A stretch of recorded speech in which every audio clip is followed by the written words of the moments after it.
Thank you, Bev, and thank you all for being here. I see we have a packed house. That's wonderful to see. It's always exciting when a community comes out to events like this to get to know the candidates before casting their ballots. We will have a recording of this event up within 24 hours, usually sooner, to our YouTube channel, and you can just search American Democracy Project of IU South Bend, and we'll link that to our Facebook page, the League's Facebook page as well. So for folks who were unable to be here, you can tell them about how exciting it was and how they should tune in and watch. I would like to start by talking a little bit about the forum and format for tonight's debate so that everybody understands what will happen. We will start with opening statements, 90 seconds per candidate, and then we will have Q&A based on questions submitted by you. If there are any note cards I haven't got yet, League folks, please bring those forward. We have some of you who sent in questions ahead of time and some of you who sent them, wrote them on note cards today. We will give the candidates generally 90-90-30, 90-90-30, but in order to get in as many questions as possible, sometimes that response time for initial response may be shortened based on the nature of the question. I will call that out, and we'll have the same amount of time per candidate. The 30 seconds is for rebuttal of the candidate who spoke first on each issue. We have two timekeepers right up here, and they will be counting those candidates down. They have 60, 30, 10, and time. You can finish your sentence, and that doesn't mean a compound sentence, the last few words of your sentence, but then I will kindly thank you in the microphone so that we can get to as many questions as possible. We are going to start with opening statements, hearing first from Ashley Boling Molyneaux. Thank you to the League and the Democracy Project. I'm Ashley Boling Molyneaux, and I've been taught from a very young age that your life is supposed to be in the service of others. That when you're blessed, your job is to give back. And that's why I moved here to start the Elkhart Education Foundation, to support our teachers and our students and to create opportunities, because that's Elkhart's future. In the words of my pastor, you have to meet people where they're at, but you have to love them too much to leave them there. And that's why I want to be mayor, because I love this town, but I love it too much to leave it where it is. So let me tell you a little bit more about myself. I'm a teacher, an administrator, an entrepreneur, a business owner, an executive, a proven leader, and maybe my most important job, I'm the mom of Ryan, Lila, and Noah. I can best be described as a gap filler. I identify a need or a gap in the community, I gather passionate people together to create practical solutions, and then we fulfill that need.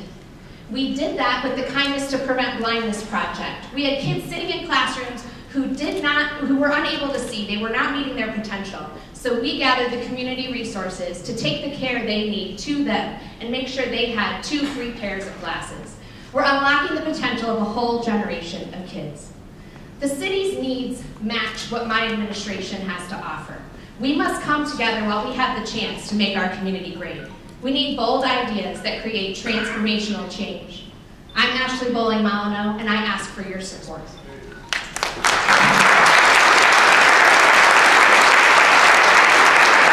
Thank you very much. And before we hear from Roberson, I am going to just let people in the back know one more time that we do have some seats in the front, and also if you have a seat next to you, maybe you could raise your hand for those standing. Okay, so please do feel free to come up and take a chair. Thank you. All right, Mr. Roberson. My name is Rod Roberson, and I intend to be your next mayor.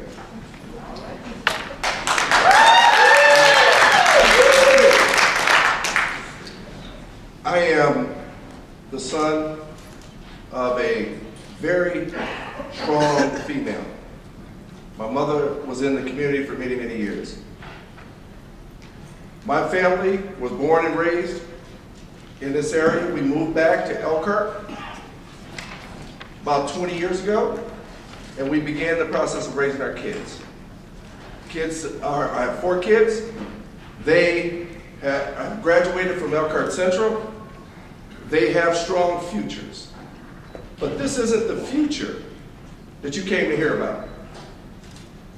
You'll hear 2 visions tonight. Mine will be informed by 20 years of corporate experience, by 12 years of non-for-profit executive experience, by 16 years of council legislative experience. At large on the city council, I had 3 years as a president, 2 years as a finance chair. What does that mean to you? That means that I have one of the most comprehensive backgrounds that you could have possibly imagined for your next mayor. My whole campaign has been about being a unifier, bringing people together, not stepping over people, making sure that we had the opportunity to pull them to a place where we knew that they were there. My roots run deep in Elkhart, and they give me the strength to be able to move and be able to bring Elkhart together while building it. Thank you. Can we clarify how that's working? Yeah, let's make sure. So we're going to count them down. When they have 60 left, we'll see the 60, and then 30, 10, and stop. You probably can get rid of the 0, just use the stop. That'll be more clear. Yeah, it was almost a 0 there when I first started. Yeah, it's a little confusing because we also were told we had 2 minutes for the opening statement, which we didn't. So, That's okay. Would you each like 30 more seconds? we're not done. No, that's okay. We already Just want to started. make sure we have a new timekeeper. So we'll start at 90, then when there's 60 left, we'll show 60, 30, 10, and then stop when it's time. Would you like to give me 30 more seconds? Thank you. We're docking your pay. All right.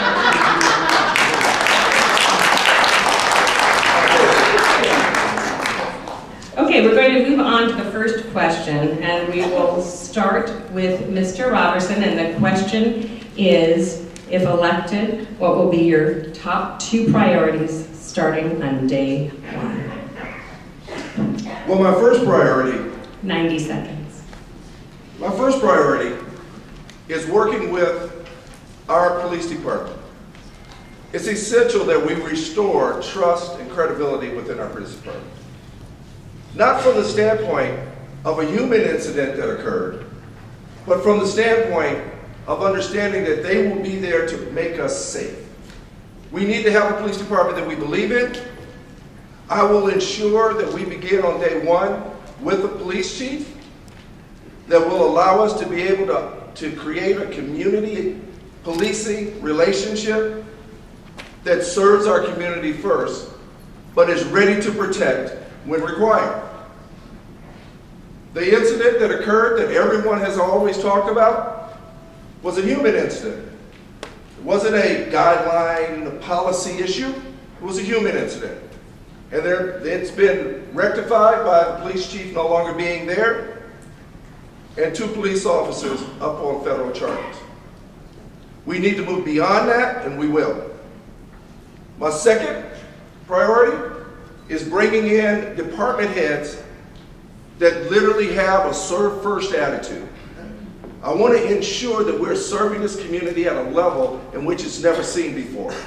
In service, we find unity. In politics, we find division. We will not be a political administration. We will serve Republicans, Democrats, liberals, conservatives. We serve everybody. Everyone that is a part of Elkhart will be served in our administration. So I want to ensure that you understand that from day 1, I come in ready. Thank you.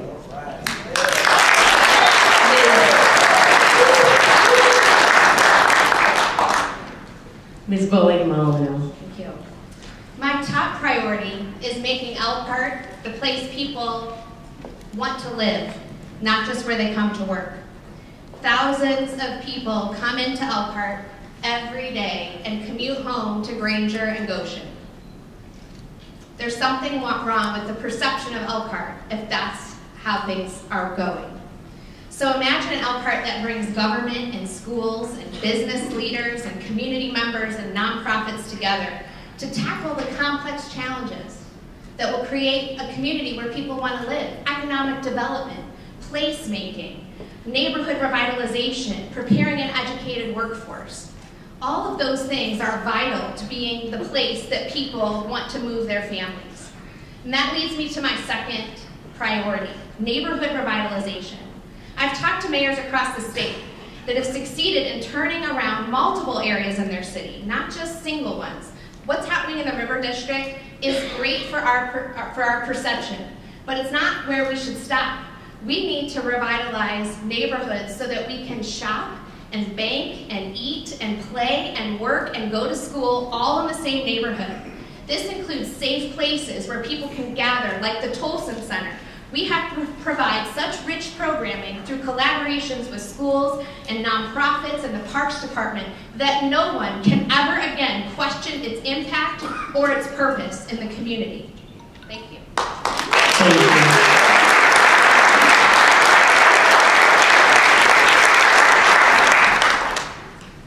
Would you like 30 seconds? I'm not sure if we can debate each other's priorities. We could move on to the issue questions and start the rebuttals there. Is that good? Well, I thought I had 30 seconds. Don't take my 30 seconds away. I'm going to need it later on in the game. I do want to say that Elkhart has 6 districts, 9 council members, right? It also has 27 square miles. It has over 600 employees. When you start day one, you want to make sure that you have a handle on where all of the resources that you have in order to make it happen. I want you to know that I will come in ready, and I want you to also have a sense of confidence that I know where all of our resources should be, and I will ensure that they're deployed in the appropriate manner, so there's not a transition. There's just a start with a solid reputation. Thank you. Our next question will go first to Ashley Boling Molyneaux, and it is: what can a mayor do to minimize conflict between racial and ethnic groups and to uplift all groups in the Elkhart community? It's important that a leader represents all parts of our town, all demographics, all socioeconomic statuses, races, religions, all of it. And that takes a good listener. It takes somebody who's bold enough to listen sometimes and not always think they have the right answer. It takes somebody to gather people from all different parts of the city and of different backgrounds to tackle the big challenges that face different neighborhoods. That includes a collaboration with the council, with neighborhood associations, with pastors, with schools. All of that collaboration is going to be key. Minimizing the institutionalized racism that is part of the fabric of our community or our culture isn't something that a single mayor can do, but we sure can help people work together, see the value in each other's ideas, to encourage diversity and inclusion in all of our departments, service across the board, because when people see each other in each other's shoes, if you will, Atticus Finch, then they're much more likely to see that person as a value and their ideas and their input as valuable. Thank you. Thank you. Mr. Roberson. We have to decide what we want Elkhart to be. We have to decide who we are, and the reason why we have to decide because Elkhart is changing. If you know about our communities, if you lived in our neighborhoods, you'll know that in the Elkhart Community Schools, we are a minority-majority school system. In our neighborhoods, We can be, in certain neighborhoods, a minority-majority neighborhood. What does that mean? That means we can't step over anyone. It doesn't matter who they are. We have to ensure that we are not just listening to them, that we're inviting them to make sure that they are giving us their input. In my administration, we will have strategic neighborhood revitalization that will look at how we bring each one of these groups together with stakeholders inside of these residential communities and make sure that they are not just having input, but we are building that strategy out. They're deciding what amenities should be in their neighborhoods, which ones they want to support, maintain, and enjoy. They are the ones that we want to make sure, no matter who they are, they're at the table. That has been my history. I've done that in multiple different events that I've been involved with, in multiple different activities. You know me to work side by side with you on multiple in events that make sense for the city of Elkhart. And I will continue to do that when I'm mayor. Thank you.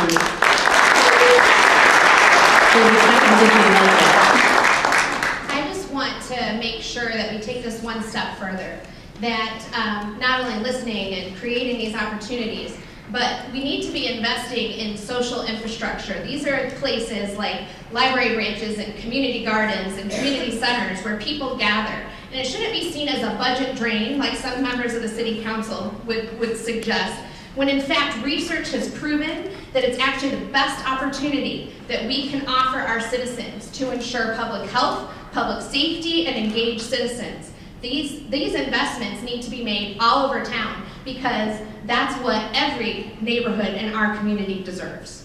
Thank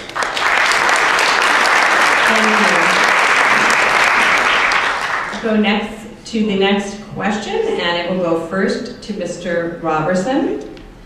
What plans do you have to bring more companies and high-paid jobs to Elkhart? If this includes tax incentives, do we have too many TIF districts already? Or TIF projects, I suppose one might say.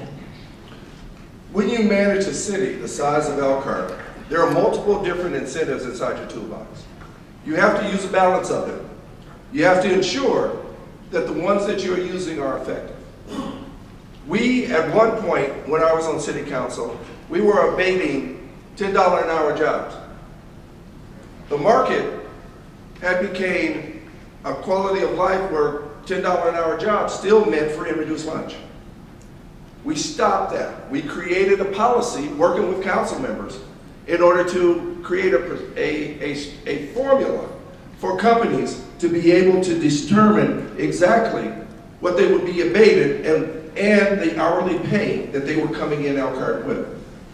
We would work with the EDC, meaning the Economic Development Corporation, Chamber of Commerce, and all entities in order to go out and recruit companies, but make sure that our workforce is trained. We know that there is transition that's coming down the pipe. We realize that automation is right upon us. We need to train our workforce for those automated jobs. We need to ensure that companies that are currently here are at the table in order to make that happen. I will have a business advisory council, and they will be advising me, as well as my administration, on exactly how to make that happen. So we won't be doing that alone. And I will ensure that we will recruit all of the jobs, all of the companies that are appropriate for Elkhart and to grow our future in economic development. Thank you. Ms. Boling, Molyneaux. I love Elkhart's entrepreneurial spirit, but it is quite difficult to have to ride the roller coaster of the RV industry. They've done so much for Elkhart, and we're grateful for that. But we absolutely have to diversify our economy. And I'm so glad that Rob touched on the importance of an educated workforce, because that's exactly what I'm already doing. In fact, I helped to raise the $10 million that was necessary to build the new Engineering, Technology, and Innovation Center that we're breaking ground on in Elkhart Community Schools in just a few short months. That is an amazing program that is going to provide the workers of the future in automation, robotics, in logistics, in the jobs of the future, some of which haven't even been created yet. That is the forward-thinking strategy that my administration will bring. We can talk about it all day, but let's talk about somebody who's done it. We are moving and grooving in this community, and we will create opportunity for high-paying, in-demand jobs to come to Elkhart because they're going to have a prepared workforce. We also have to be the community that people want to move to. We have to be a place where government doesn't get in the way of doing business, and a place that has that skilled and trained workforce, like I said. It requires regular communication, collaboration with regional partners.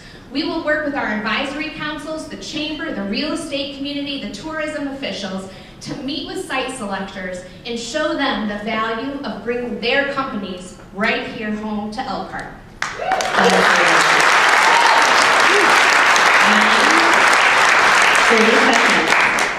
Let me also say that there's a lot of talent that's right here in Elkhart that is just untapped. There are many people inside of the community that would love to be able to start their own business, to be able to create their dreams, to be able to provide for their families. I also want to make sure that we have a leadership academy that's not just with companies that currently exist. We need to provide leadership opportunities for people just that may be doing different jobs and want to change into them. We call them incubators at times, where you could come in and actually actually express and expand your idea and try it, but we want to make sure that we provide those opportunities for everyone. Thank you. All right, we will move on to the next question. It will go first to Ms. Boling, Molyneaux, and it is, what is your opinion on the school referendum, and how do you explain the purpose of the referendum to voters? My life's work is education. I believe teachers are the most undervalued and underpaid profession in our culture for the important work that they do. The state legislature has turned us into a referendum state by cutting funding so severely over the past 10 years that they forced the hand of local municipalities to go to their communities, the taxpayers, for help. That's why the Elkhart Education Foundation was created, to help fill that funding gap, so I'm no stranger to this discussion. A referendum question on the ballot will allow the people of Elkhart to decide if they're going to invest in the future of our school system. I believe a strong school system is absolutely integral to a strong community. I do hope that our citizens will continue to rally around our schools, because our futures are all interwoven. Now, when we talk about the referendum specifically in question, it's important to understand that much of the rhetoric that's coming from the opposition is that there's a 341% tax increase. There's a lot of people who can spin math all the ways they want. But in actuality, for the median household income of $106,000, that is about a $12 to $14 a month increase. That's worth it for our teachers, for our kids. Absolutely. As a member of the NAACP, we voted unanimously to pass a resolution supporting this referendum, and I stand with the NAACP on that.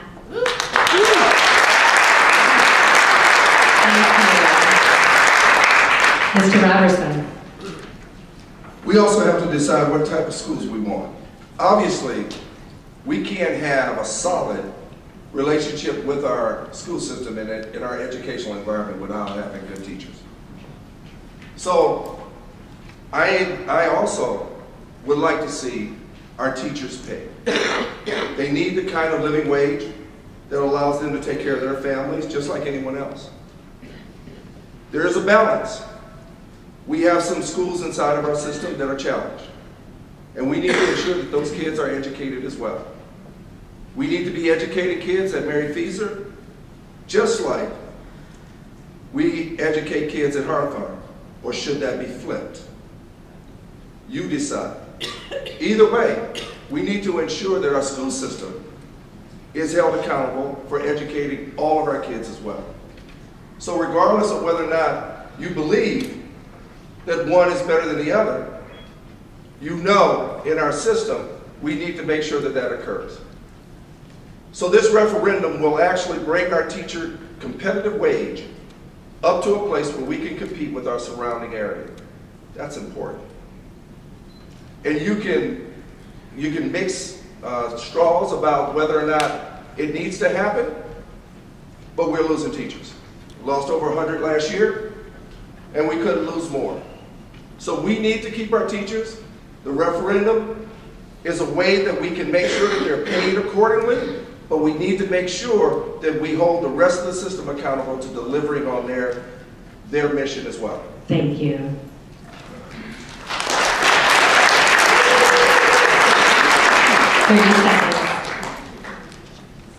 Education, the collaboration between our schools and our city right now is a little bit embarrassing.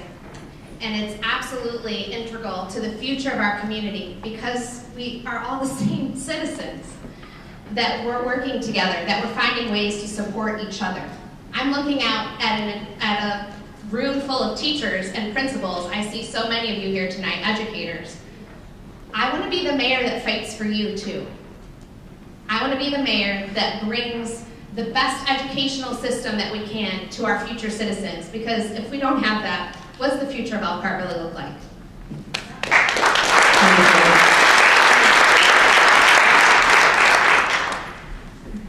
Another Elkhart voter had a related question about schools. We'll do 60 seconds for this one. It says, there is a widespread perception that realtors in the area do not appear to support the Elkhart schools and advise new homeowners to live outside the system. Do you agree that this is a problem? And if so, is there anything a mayor could do to improve this situation? It goes first to you, Mr. Roberson. Actually, if you flash back about 10 years ago, that was a foregone conclusion. Realtors were moving folk outside of Elkhart, and they were moving them to Concord, Jimtown, other school systems that were in and around our city. I think over the last 10 years, Elkhart has made a valiant effort at restoring their educational value. I should say our educational value. And it is important that we continue to head in that direction. The balance between how we educate our kids from the time they arrive until the time they leave also has to be equipped with or linked with what goes on in the twilight hours. Because the twilight hours are just important. We can add educational attainment. We can also ensure the kids are safe. All of that is important for us to be able to work together with our school systems. This is not us and them. This is us. Thank you. Ms. Boling.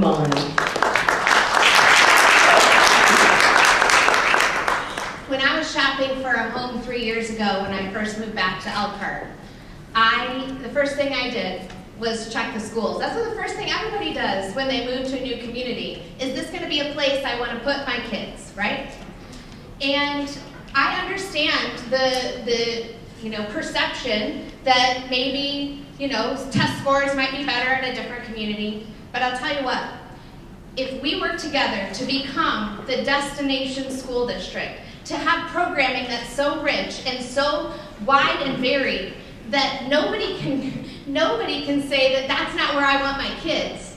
That's the goal. But it can't just be the schools doing it on their own and the community talking about how bad the schools are and beating their breasts. That's what's happening right now. The teachers, the administration, they're working against time all the time with our state legislature, new rules and less resources, right? We need to make sure that we provide the kind of programming that that literally trumps the kinds of challenges that we see in our community. Thank you. Thank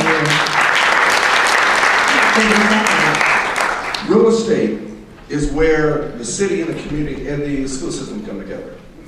Real estate is where our neighborhoods actually fill each other. So it is important for us to understand how we actually work together in order to make these things happen. But I want to make sure that we understand that the school system is a taxing body, just like the system, just like the Elkhart city. So we both have to understand where the lines are drawn, and then we understand how we actually work together in order to bridge those gaps. And we will do that under my administration. Thank you.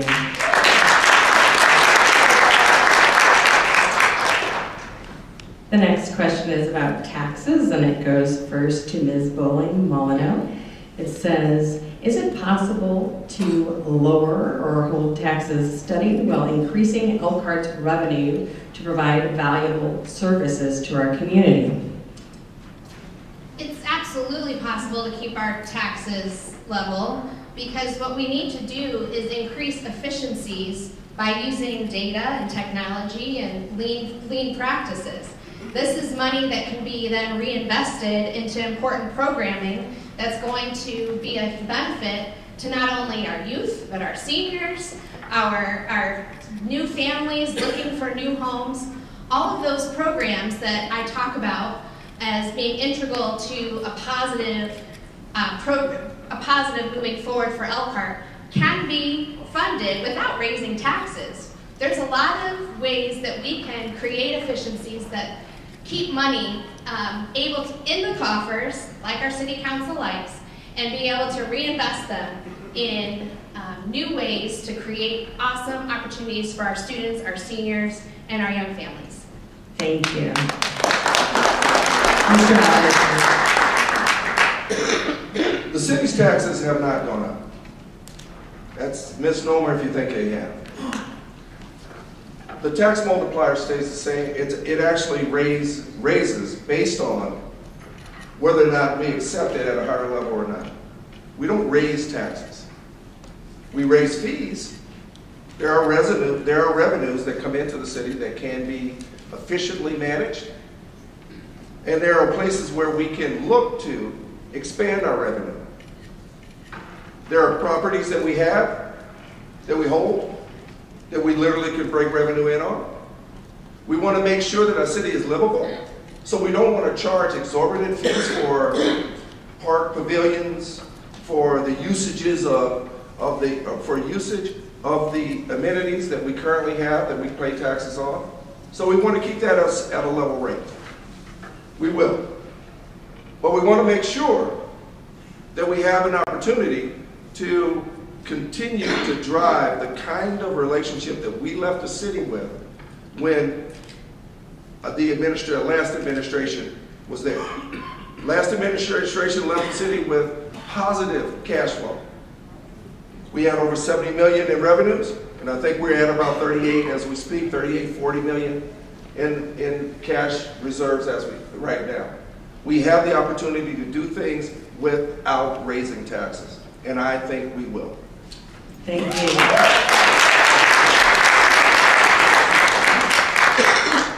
Beyond providing new efficiencies, I lived in a community in Chicago where literally the Park District packet that came out every quarter was this thick, because there were so many things to do that were high quality that people were willing to pay an affordable price for them.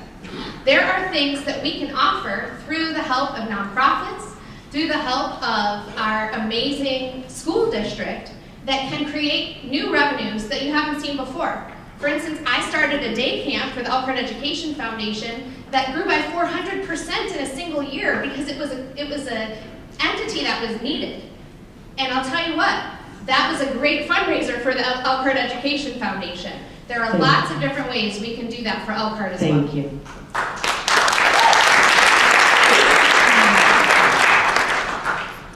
Okay, our next question will go first to Mr. Roberson. It says, Elkhart has citizens of great wealth, but also those living in poverty. How can the city help break the cycle of poverty and homelessness? Thanks for the question. Elkhart has some leaders that are really involved with its future. We have leaders that have stepped up to the plate and created an opportunity for Aquatic Center, a state-of-the-art aquatic center, come into Elkhart. And now we've linked that to a river district that is an opportunity for us to recast downtown. But what has occurred on the flip side is that there are many people that I've traveled around and talking to around in the city has said that that river district isn't for me. And I can't see myself there. We have a median income of $58,000 in Elkhart. 2 in the family, $58,000. That is not river district. We need to ensure that we are creating the opportunities for all of our residents in all of our neighborhoods to have the kind of wealth opportunities that everyone else has. I mentioned a minute ago about leadership academies relative to entrepreneurship. We have to bring the right type of jobs in Elkhart in order to make sure that we are reaching that benefit of moving families forward. But more so than not, we have to have the empathy to understand that there are people that aren't as fortunate as we are. I worked 6 years with Church Community Services. I saw it. And I know that there's an isolation with people who are in poverty. But we can build relationships if we try. And that's what we'll do under my administration. Thank you.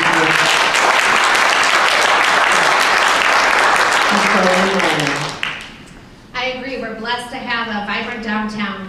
But beyond downtown, there are people, there are communities with tremendous need for more affordable housing. A Ball State study published in February determined that 7% of all available single-family homes in Indiana are vacant or abandoned. And that's one house in every block that no one is living in and no one is caring for. So it's clear there are people being left out.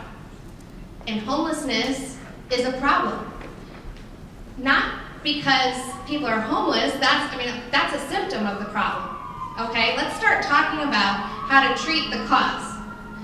The cause is a lack of mental health opportunities, a lack of mental health services, and addiction counseling, and people who have the foresight to help people get on a pathway to home ownership, for instance, or to get their first job and teach them the skills that it will create to keep that job.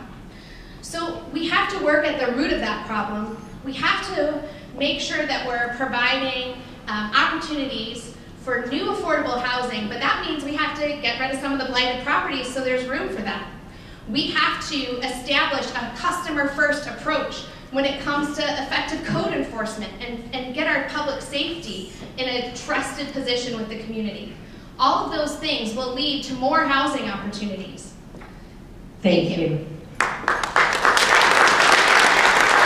30 seconds. Come on, we know our communities. Some of our communities aren't safe. They need to be made safe. We need to apply the same kind of strategic planning that we applied for the Aquatic Center and the River District with Tosin and South Central. We need to pay attention to people who say that they want to be a part of the solution. And then we need to make them a part of that and hold that accountable. There are ways that we can do that all around the world. Thank you. Our next question is, in fact, about the issue of code enforcement. This voter said, it seems to me that Elkhart has reduced its enforcement of ordinances, noise, junk cards, occupancy rate, over the past few years. What can you do to step up code enforcement if you are elected mayor? And this goes first to you, Ms. Boling, Molyneaux. When I reflect on the most recent town hall meetings, I don't know if you were there, I was at all 3. And I'll tell you what, the thing that was the theme was code enforcement. Always too much or too little, never quite right, to be honest. And it's been amazing to hear the lack of what at least the perception is of fairness and consistency. So there's a couple things we need to do. First of all, we need to improve communication. How many of you have ever tried to call City Hall and have a question answered about code enforcement or upcoming city project or what a rule is, and you get passed from department to department to department, and everybody's pointing fingers saying, no, it's their problem, no, it's their problem, and nobody can get an answer? I had this happen to me last week, so I get it. Why is it so hard is my question. We need to think about what South Bend did. They implemented a 311 call triage line, so that when you call City Hall, you get put into the right department. And they not only follow up, but they can create a database so we know what the common calls and the common themes that are coming in. So we can actually make decisions with our resources based on data rather than, oh yeah, somebody called last week about that. The other thing is we've suffered from communication failure for so long. We really need to make sure that we're talking about multiple modes of communication, because let's face it, we need to, an 8-year-old's not going to check the website and a 20-year-old's not going to open a newspaper. We need to find ways to communicate respectfully to our citizens about those rules. Thank you. Thank you. And thank you, candidates. They are just doing a great job wrapping themselves up with the time cards and with their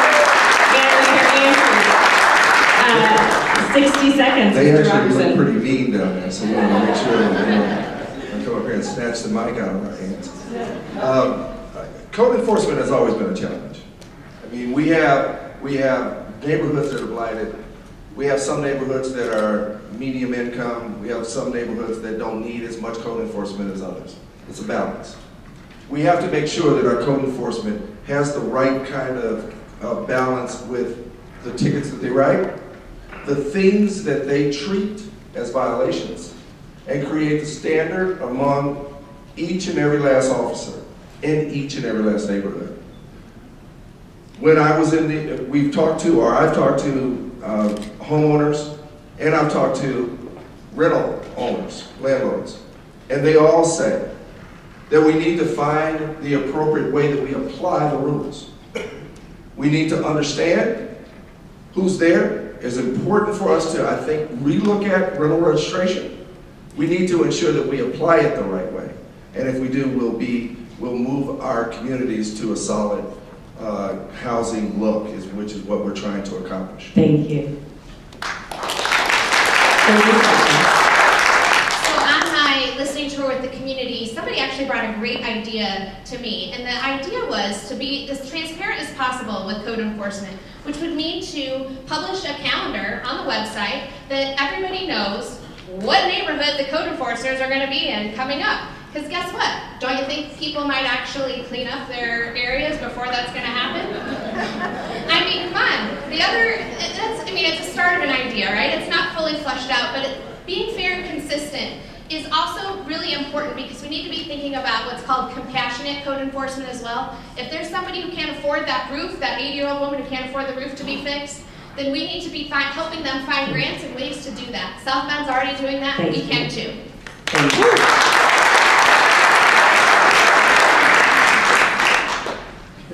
This next conversation would probably properly take hours, but you will have 60 seconds. We had time. We'll go first to you, Mr. Roberson. That's the question. We do have as many as time. possible. Right. We have 60 for this one. 60 for this one? We have a lot more questions and a little bit more time. Okay, I gotta know when it changes. What is your stand on the 2 police officers in the infamous video? 60 seconds. What should happen to them? And is there any way to rebuild trust in the police department? I spoke a moment ago about that was a human error. We do need to make sure that our SOPs are monitored and maintained, and whether we have an investigation going on as we speak, and that will outline how we move on ensuring that we have the appropriate standard operating procedures and guidelines. We could go to accreditation, or we may not, but we need to make sure that we have an understanding what use of force is, and we actually monitor it and it's transparent. That was a human error. Those folk need to be, it was unfortunate that it lasted 8 months. We became, known around the world. That will never happen under my administration. I will ensure that we have a direct line of communication with our police department, as we said earlier, and that relationship would create the enforcement necessary or the supervision necessary to ensure that our officers are conducting themselves appropriately inside of our neighborhoods. Thank you.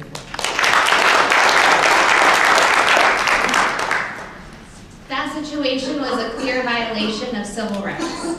So obviously, thank you. we have officers who are working on the force and they're doing what they're supposed to be doing. They do it with passion and compassion. But I'll tell you what, there are some folks, like any profession, that aren't cut out for the job.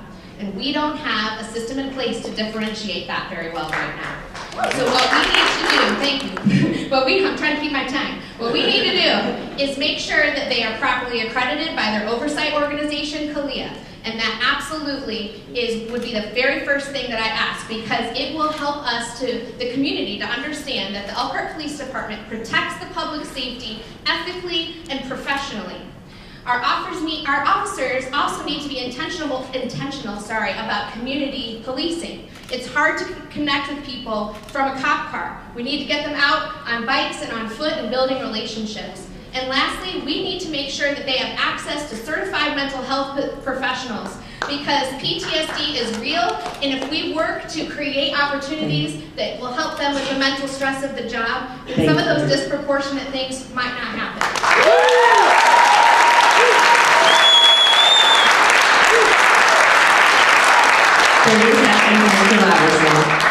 Whether they enter the communities or not, they need to know who's there. We need to make sure that our police officers are aware of the good people that live in their communities. We need to make sure that they are, across the board, having relationships with them. That, in and of itself, will create the kind of environment inside of our neighborhoods that will change it. The trust, the lack of it, comes from the relationship with each cop. It can change. We will be training in a way that will ensure community initiatives are followed, and I live in a community that is plagued by that. I want to make sure that we have that relationship, and I don't know when it changes, because I'm there. Thank you.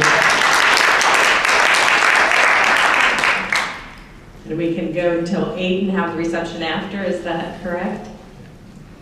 All right, so it seems that these candidates would like 90 if possible. I'm getting this. All right, so let's go to the next question, which will go first to Ms. Boling, Molyneaux, and it says, how do you balance economic development desires with environmental concerns? What will you do about the brownfields already contaminating areas in the city? And do you have any plans for making Elkhart more environmentally friendly? She'll definitely need 90 seconds. 3 questions in one. All right.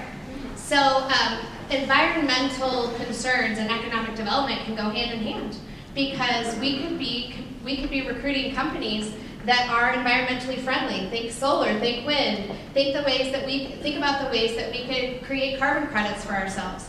These are all different opportunities that aren't really being realized in Elkhart right now.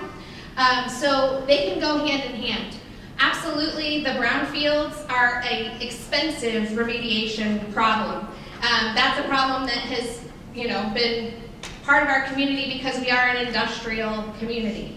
But I think that it's absolutely imperative that when companies vacate locations, like we're seeing with CTA right now out of their Beardsley plant, that, did I say that right, CTS? Yeah, thank you, CTS, sorry. As we're seeing with CTS right now, as they're vacating their Beardsley plant, they need to be held responsible for making sure that area, that building is inhabitable for another purpose. We are giving them tax credits to move across town, but yet there's going to be this big eyesore on Beardsley. This is a problem. So we need to hold our community responsible for that, especially when we're giving them some incentive to build up a different part of their business in a different part of town. Thanks. Thank you. Mr. Roberson. Elkhart grew up as an entrepreneurial community. It grew up in a way that manufacturing occurred in your garage, in your backyard. And with that came the brownfield issues that we're riding with today. There are many companies that, as Ashley said, has created a situation where they've dumped chemicals inside of our soil, and we have to remediate. That's a footprint. But the carbon footprint that we know is one in which we can't transform. We just have to be intentional about it. There are many incentives that we can use. We have to clean up the brownfields, and we work every day on that balance. Because for 50, 60, 70 years, some of these companies have been in that environment and actually in neighborhoods where they had a machine-operated mechanism that was literally leaving contaminated soil. So what we need to do, I mean, it's nice to look at the windmills, it's nice to look at solar panels if we can, because we can't put those on top of buildings and allow us to use solar power a little bit more than what we have. We need to make sure that we accept those incentives from the state and from the federal government in order to make sure that where we can start to transform, we do. And I know that the Economic Development Commission, as well as the Chamber and others, are looking at those type of renewable energy opportunities.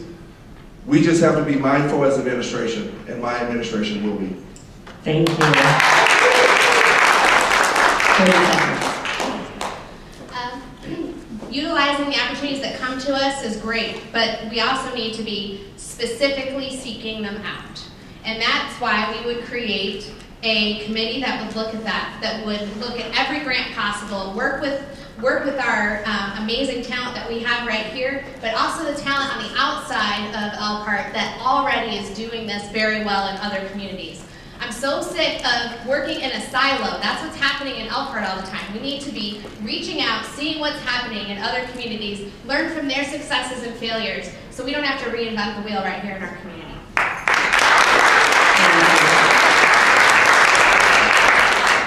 This next question will go first to Mr. Roberson. And this voter writes, our parks, tennis courts, pools, and playgrounds need upgrading. Well, money goes to a swim facility that my family cannot afford to join. What is your solution for park improvement and increased recreational opportunities for Elkhart families? What's interesting is that we have 36, 37 parks. We have miles of parkland. We also have some areas in which we do need to support and upgrade. We have, this actually rides to the point of that relationship between people who don't see the aquatic center as theirs. And we have to make sure that that changes. But inside of our parks, we have multiple parkland that's right beside schools. We need to join our school system in order to ensure that we are utilizing recreational opportunities that we have. In my administration, we'll work directly with our school system on opportunities for our general public. We are landlocked in certain locations. So we have to make sure that those opportunities that we have are ones that everyone would like to partake in. Our parks are gorgeous parks. They do need to be maintained. We have a tree problem in certain parks. We need to make sure that we are taking down, no, I'm talking to tree hugger, I'm focusing about trees, but we have to make sure that the incident that occurred at Studebaker Park doesn't occur again. And we want to make sure that our parks are safe and that they are adequate for people to be able to use. And they are not expensive when it comes to renting the facilities. We have to make that available for everyone, and we will inevitably have that aquatic center open for everyone in the community. Thank you. So what do we need to do? We need to reopen the Tolson Center so it can be the strong community center for a strong community. Research shows that investments in safe social gathering places helps crime go down and civic engagement go up. And the aquatic center can also be for everyone. We need to hold the aquatic center accountable. There's city money that's been invested in the aquatic center. There's school money that's been invested in the aquatic center. We need to hold it accountable. There's no way that I'm zero. We had 90 seconds, right?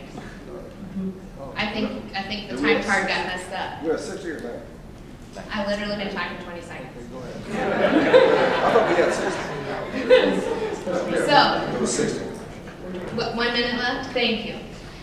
So, absolutely we need to, I believe we need to be providing transportation between the aquatic center and the Tolson Center because it should be for everyone and we need to hold them accountable to that.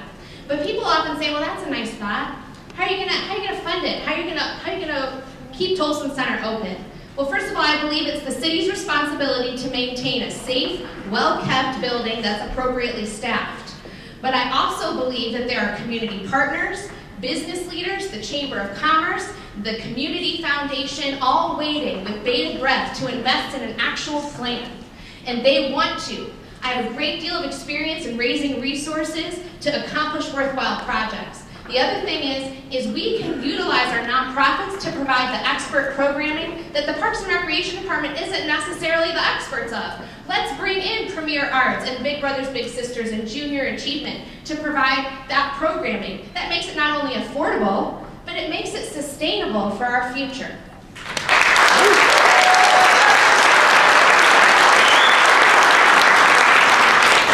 30 seconds. 30 seconds? Okay. This question wasn't just about Tulsa. And I hope there's a question coming along that will deal with Tulsa. I haven't heard that question yet, because we do have a plan for Tulsa. But what we have to understand that across our city, that we have to ensure that our parks are usable, friendly, and maintained. We also have to make sure that we have the amenities to go in the parks. I will have a program to make sure that we use metrics to drive what our assets are in each of the communities and how our neighborhoods utilize all of our parkland. And we will maintain, and we do a good job of maintaining parks as we speak, but we have to do better, and we will under my administration. Thank you.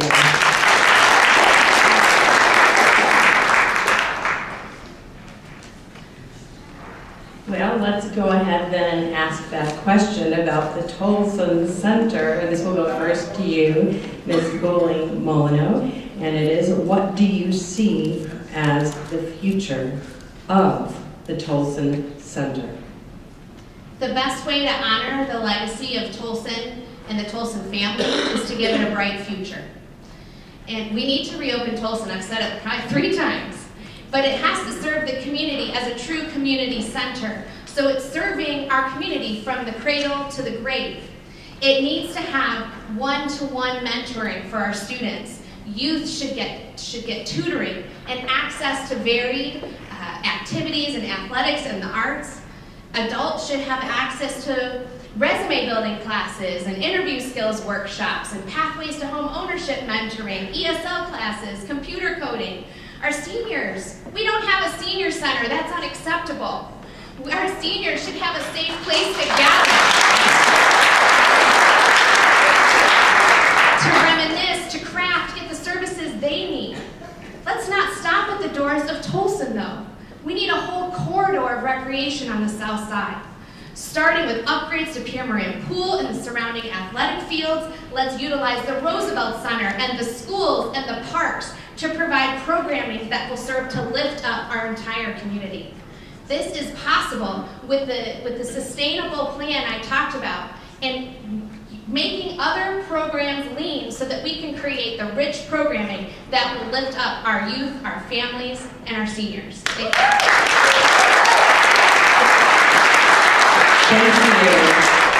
you. 90 seconds to you, Mr. Roberson. This is where my plan differs a little bit from Ashley's. I do appreciate the programs that she talked about in Tulsa, but you have to understand that Elkhart Community Schools is about 68% free and reduced lunch. Around Tulsa, about a mile, there's about half. For a mile radius, it's a little under half of our school-age kids. That's how dense the housetops, the rooftops are. I live in that neighborhood as an asset. We've undervalued Tulsa for many years. Tulsa is the kind of place that can be reimagined in a much different way than what it has in the past. We saw the model with the Aquatic Center in creating a river district. We can revitalize an entire area by reimagining Tulsa. Tulsa is an asset that I saw in my community that raises my property values. So why can't we ensure that we have housing programs where we are lifting the quality of housing in the area through those toothless blocks, I call them, that are in and around Tulsa? Why aren't we looking at the kids' educational attainment of the kids at Washington Gardens and the kids that are around Tulsa? Why can't we start a metric where we use a twilight program that will allow us to be able to move those kids that are moving into Roosevelt, Pierre Moran, in Tulsa and out. We need to use Tulsa in a much bigger, broader way than we've ever before. The community sees it as an asset. We need to expand our programming in order to do it. We can create economic relationships around Tulsa Center, and that can be a part of the project as well. Tulsa can do so much more. We just have to imagine it that way. Thank you.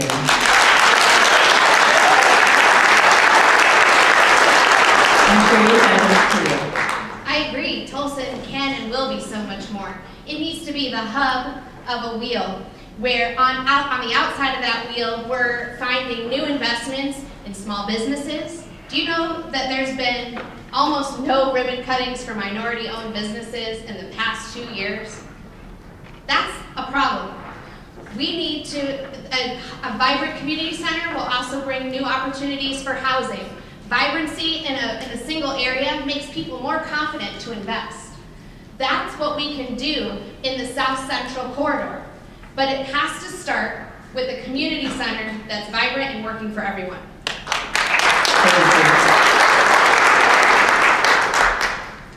This next question concerns landlords, and it goes first to Mr. Roberson. It says, what can the city do to keep landlords from taking advantage of their tenants and to encourage them to keep up their properties?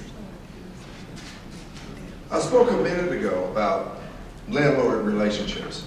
Inside of certain communities, there are 60–70% of the block or of the community that is that actually homes are owned by landlords. Landlords aren't the bad guys. They are business people as well.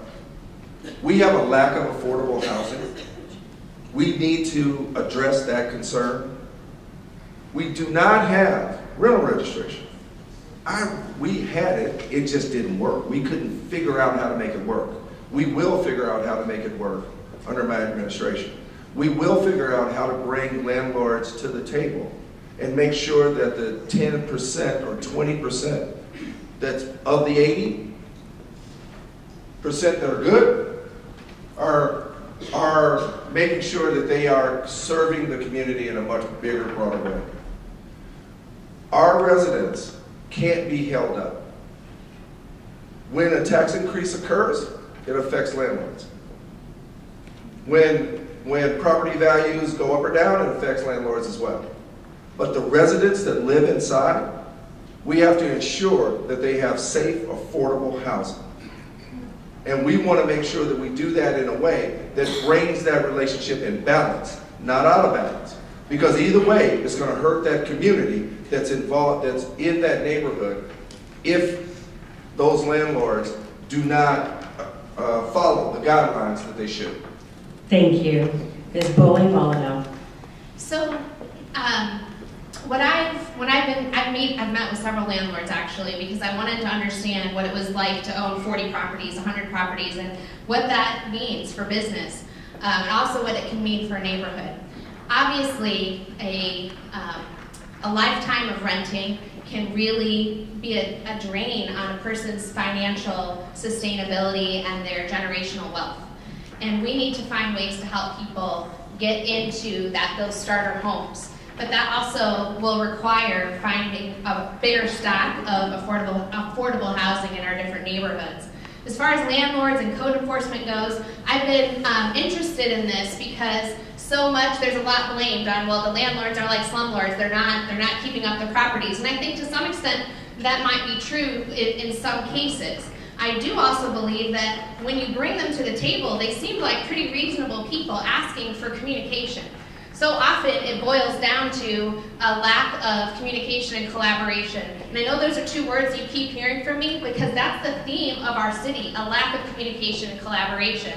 So when you bring landlords around a table like our current administration has done and ask them for their insight and questions about how to make fair, code enforcement more fair and consistent, and then don't take any of that into consideration and do what you want anyway, they start to feel like, well, I guess they didn't really want my insight. So I think that we have to be intentional in not only creating those conversations, but finding ways to make sure that, yes, the community has a great look to it, but fair, consistent code enforcement and that collaboration between those business owners is going to be key. Thank you. Mr. Roberson. Over the last couple of years, we've seen a surge in rents. It's happened all throughout our city. I've talked to many people who have said to me, I can't find a home that at $700, $800 for a one-bedroom. It's tough for a certain amount of our families. So when our families are struggling, we need to make sure that we have the opportunity to provide some housing that makes sense for them. So in working with these landlords, which I've met with them as well, they have said that if we had consistency with some of our electric, plumbing, and heating code enforcement relationships, we can literally begin to work to drive down those rents. Thank you.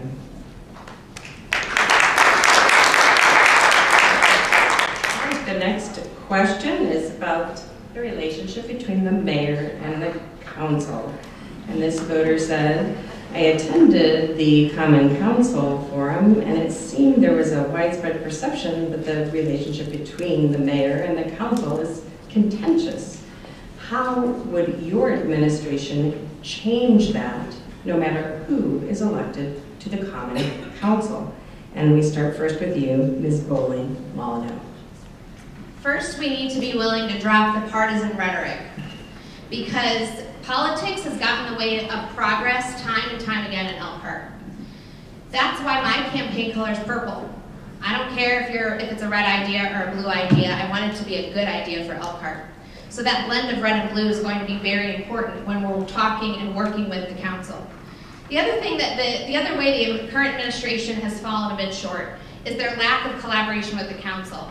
I would love the opportunity to bring the council members to the table from the beginning for when we're working on a project to tackle those big challenges.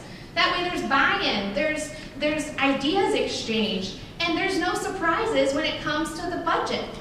Open and transparent communication is going to be and common setting goals. That's going to be really important too, will be essential for that good relationship. Finally, it's time to hold certain members of the council accountable for the decisions they've made. We do need to elect new members of the council. I've been proactively working with 3 other candidates on the community's most pressing issues. That includes education, a vibrant community center, and public safety. We're already working together to come up with practical solutions to these big challenges. So I encourage you to vote for Arvis Dawson, Tonda Hines, and Alex Holtz when you vote on May 7th. Thank you.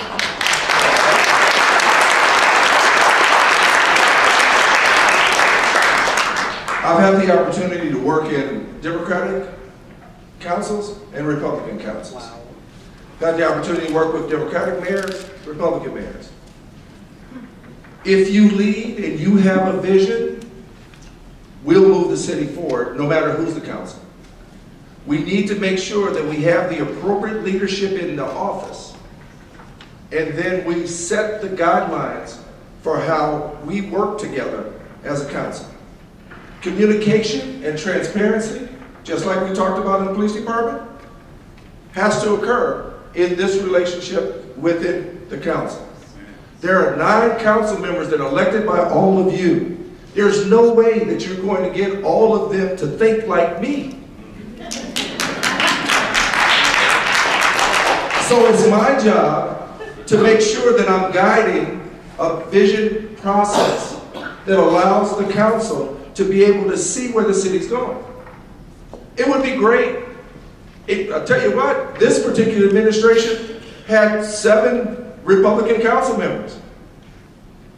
Somehow it became a little tenuous.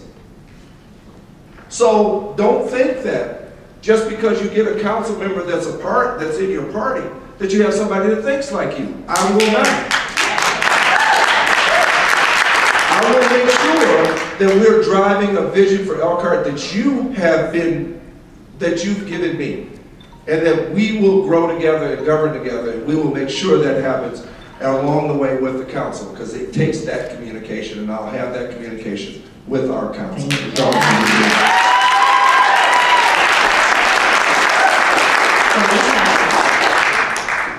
I truly believe that when our council members, they represent different parts of our community and different interests, and it is absolutely necessary to listen, to talk, to consider all of the options. And that's why it has to be a collaborative process from the beginning.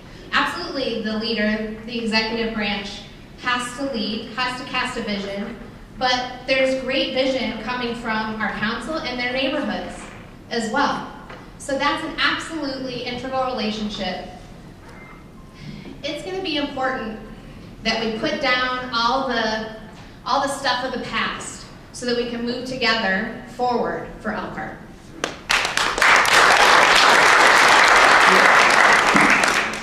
Thank you very much.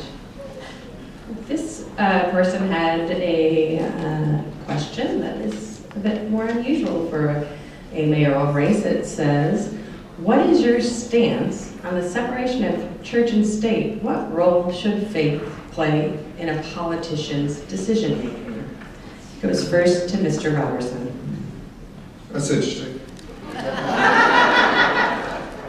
Do I have a minute, or do I have, I got 90 seconds? I had 90 seconds. Okay, now I have 60, I guess. First of all, how I personally feel about my faith is important to me. We are Christians. We believe in the love of the Trinity. I know that there are people who don't believe like I believe. I understand that. I have to govern for everyone. I want to make sure that in my house, we follow what I know I believe about my spirit. Whether you like that or not, that's how we do it in our house. Right, Regina? But we have to govern in a way that everyone's included. We cannot treat people inhuman. We have to make sure that we're providing the opportunities for everyone in the same way that we would provide opportunities for Christians. So when I govern for everyone. And I want to make sure to let you know that that's more important to be inclusive in that way than to think that you have a mandate on who you are as a Christian.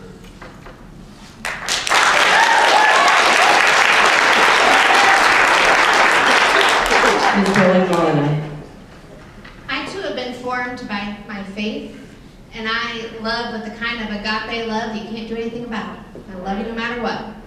But I'll tell you what, that, unfortunately, although it can be a guiding light in the way I make decisions for myself and my family, I like to talk about the 5 core values that I wrap around my campaign that will be the North Star for my administration. And those are integrity, compassion, accountability, responsibility, and excellence. These are things that when you are making decisions through the lens of those values, that you're going to ensure better outcomes for everybody. It doesn't matter if you're Christian or Muslim or Jewish. It doesn't matter what part of town you come from. When you use those core values to create a community, to create a culture in your own employees that can then just resonate out. It's very similar to that love, that agape kind of love that has resonated out from, if you're from the Christian persuasion, like Jesus, right? So we need to be thinking about those values, creating a culture within our city workers that will then resonate out into our community, because that is what our community deserves.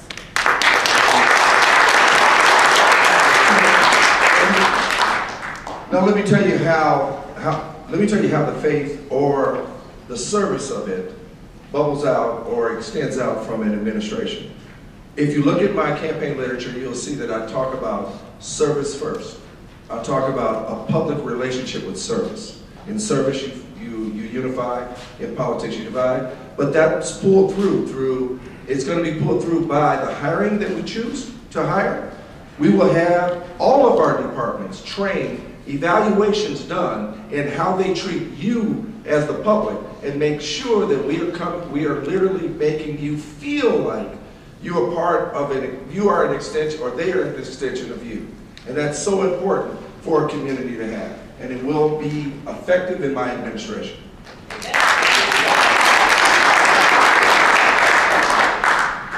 Thank you.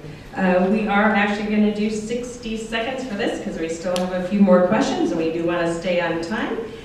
This person said, there is a perception by some people that the mayor and the council vote for the privilege. How will your administration change this perception? It goes first to you, Ms. Boling, Molyneaux. The first way to do that is making sure we're investing in other parts of town than the River District. It's been a wonderful investment, and I think it will be, as Mr. Hankey has said a number of times in the council, a state sustainability plan for Elkhart, for the economics of Elkhart. However, other neighborhoods need that kind of love too, and that investment in making a very strategic plan with the neighborhood's hopes, desires, and dreams for their community at the heart of that strategic plan will be one of the best ways we can show the different demographics that don't necessarily exist in the River District, that not only do we value them as citizens of Elkhart, but that we're going to invest in their future. Thank you. Mr. Roberson. When you have the appropriate vision, when you look at what we are going to do in each and every last neighborhood around amenities, when we begin to take amenities and put them in a database in each precinct, that's what the 15,000 household, when we're knocking on 15,000 doors, we're trying to get to everybody in the community before November.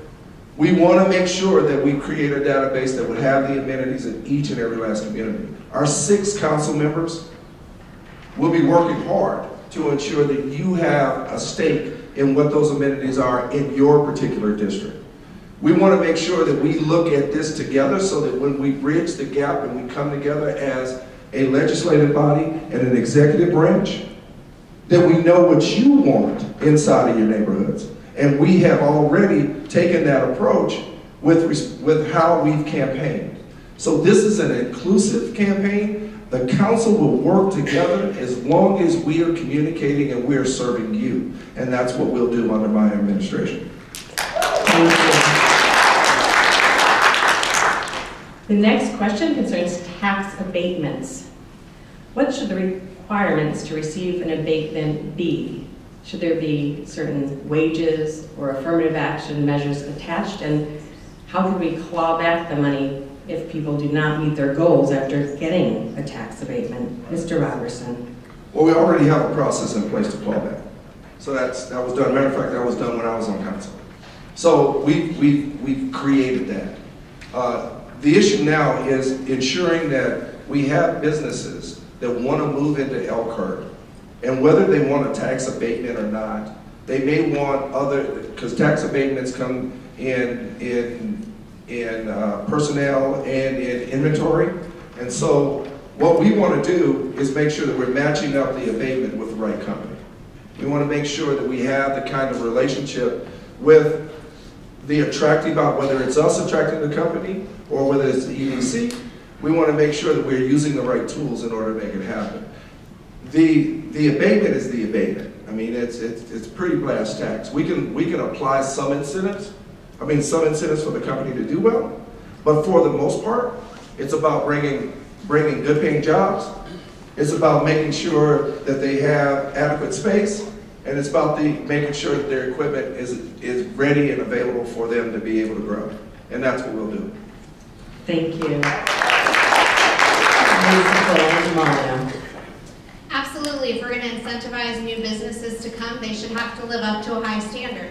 And one of those things is high-paying, high-demand jobs, because it is very difficult, as I mentioned earlier, to ride that roller coaster of the RV industry all the time. We need to be able to weather that with a little bit more grace, and that's going to require diversifying our economy. So in that The tax abatement is a process that's used all over the state in helping to bring and recruit new businesses. However, they do have to be held to a high standard. They need to make sure that it's not just 5 or 6 high-paying jobs, that there's a good percentage, as well as a diversity and inclusion policy. Frankly, we need to make sure that people we're giving credits to will hold themselves to a high enough standard that they welcome everybody from our community, especially those that may need the jobs the most. Thank you. Just to make sure you're clear, we already hold them to a high standard. It's being done as we speak. I just want to make sure that we are recruiting the kind of jobs, the kind of companies that blend with the opportunities that we have in order to be successful in Elkhart. Because we know that there are people that would love to be able to transition to a new job if they had the right opportunity. So we will continue to look for the right companies to move into Elkhart, but we will take care of the companies that are here already, so that we can continue to grow this economy both inside and out. The final question before our closing statements. 60 seconds on the clock. It goes first to Ms. Boling, Molyneaux, and it says, is there one issue that you wish people were paying more attention to during this election? What's the one thing you'd like to hear more about from the media to get more public attention? So I think it's very important that we think about the ways we're looking at reducing crime in our community, public safety in general. First of all, we often look over the fire department when we talk about public safety. These heroes are doing an amazing job, and one thing that we're not talking about is they really do need a 4th ambulance in service. They need an 8th station to improve our response times. And it's going to be a collaborative process to make sure that happens. The other thing we need to be thinking about is technology. We need to be way more sophisticated when it comes to this. There's currently so little data that can be reported about crime patterns in our city. Why is this data so important? Because we can then more effectively manage our resources and our manpower towards those crime patterns, instead of just throwing everything in the kitchen sink at something. There's almost no professional development happening around technology and data-driven practices in the police department. And in a world of technology, we should be employing it to make us safer. Thank you. I think my issue is unifying our community. I think that we talk about the neighborhoods, we talk about Tulsa, we talk about policing. But the common thread that runs through all of that is people not feeling as though they're included.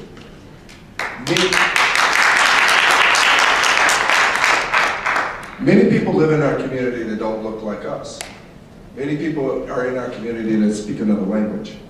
It's not just Spanish. It's multiple different people that live in our community. It's just not like it was when we grew up, for those of us who've been around Elkhart for a while. These issues aren't really talked about, because in some cases it makes us a little uneasy. But if we don't plan appropriately to include all of those people, then we will miss the mark on what Elkhart can become. We will also miss the mark on utilizing all of the skills that Elkhart has to deliver. I want to make sure that we have that opportunity under my administration. I will ensure that everyone gets an opportunity to be a part of the solution.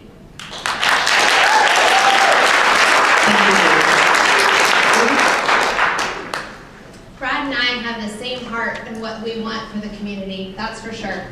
We have a little bit different types of experience. We have a little different ways about getting there. But I'm grateful to be running against an opponent or a team member who has, who's really been very clean and respectful in this campaign, so I'm grateful for that.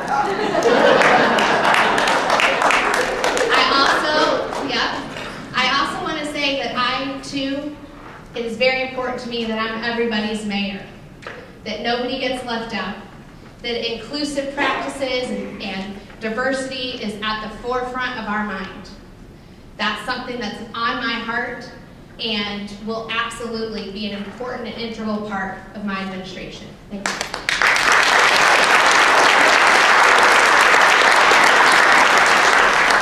It occurs to me that we never did a coin flip for the order of the close. Does anybody have a quarter? Quarter? Anybody have got a quarter key?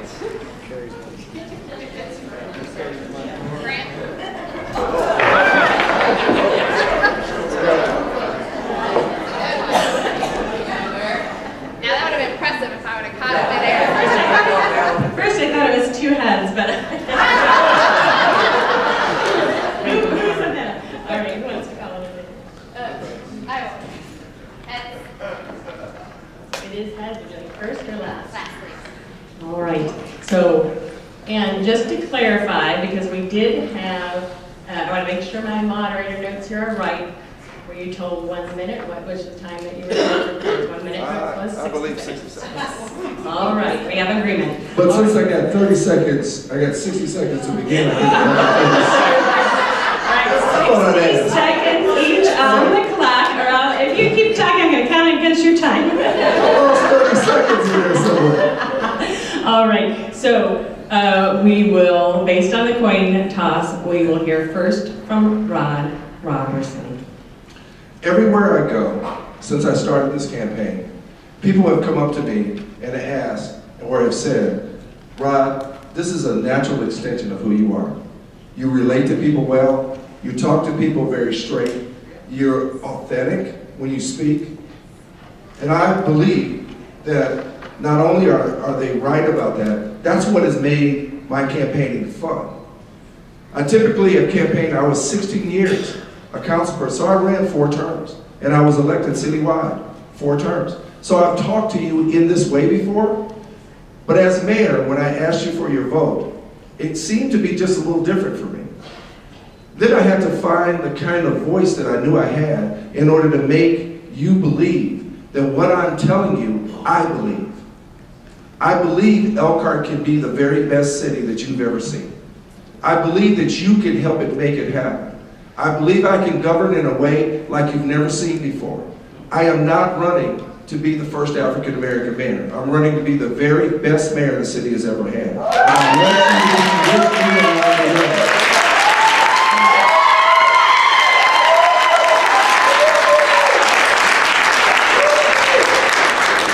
Thank you very much. And now we hear from Ashley Boling Molyneaux.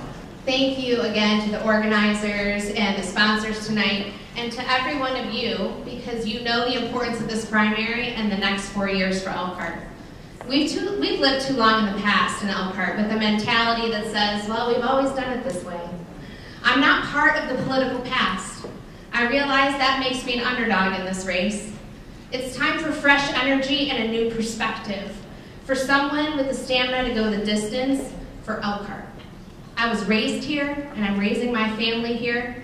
My husband and I have 3 children, and I want to have a hand in creating an Elkhart that is worthy of them, that's worthy of all of our children. I have a great deal at stake when it comes to a successful future for Elkhart. We all do. Regardless of the party with which you are registered to vote, I encourage you to pull a Democratic ticket this primary and make your vote count. If you like the vision, I ask for your vote on May 7th and for your collaboration in building an Elkhart that is for everyone and that everyone is proud to be a part of. Thank you.